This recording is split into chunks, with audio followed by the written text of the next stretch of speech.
এই কিছুদিন হলো এত গরম পড়েছে যে ভোর ৫টার সময় আমার রুমের হাল খানিকটা দুপুরের মতনই বলা চলে। এই সূর্যের তাপে আমার মাছেরও ঘুম ভেঙে গেছে। কিছুদিন আগে আমার ফ্ল্যাটমেট আমায় বলছিল যে ফাইটার ফিশ বেডরুমে রাখা নাকি অতটাও ভালো না, কারণ সেও নাকি একটা সময় তার বাড়িতে ফাইটার ফিশ রাখতো।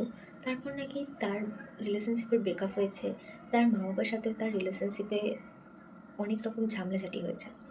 কিন্তু এটা শোনার পর আমি ভেবে দেখলাম, মন শুভ থাকলে সব শুভ। ফাইটার ফিস নাম হওয়ার জন্য যদি কারোর এটা মনে হয় যে তাদের সম্পর্কে ফাইট বাড়ছে, তাহলে এটাও তো হতে পারে যে ফাইটার ফিস নাম বলে আমি একটা ফাইটার ফিস পুষে নিজের ভেতরে থাকা ফাইটারটাকে আরও অনেক বেশি জোরালো করতে পারি, যাতে সব রকম পরিস্থিতিতে আমি ফাইট করে বেরিয়ে আসতে পারি। যাই হোক, আজ ব্রেকফাস্টে খেয়েছিলাম চিড়ে মাখা আর লাঞ্চে চিকেন কষা আর ভাত।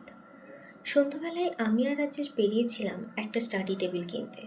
তারপর আমরা চলে গিয়েছিলাম আমার বাড়ি মালিকদের বাড়িতে, কারণ আজ ছিল জেঠুদের বাড়ির গুরুদেবের সংকট।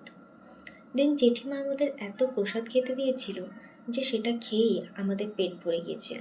তাই প্রসাদ দিয়েই আজকে ডিনারটা কমপ্লিট করলাম। কিছুদিন আগে আমার টোনারের একটা পার্সেল এসেছিল, সেটা আনবক্স করেই শুয়ে পড়লাম। বাই।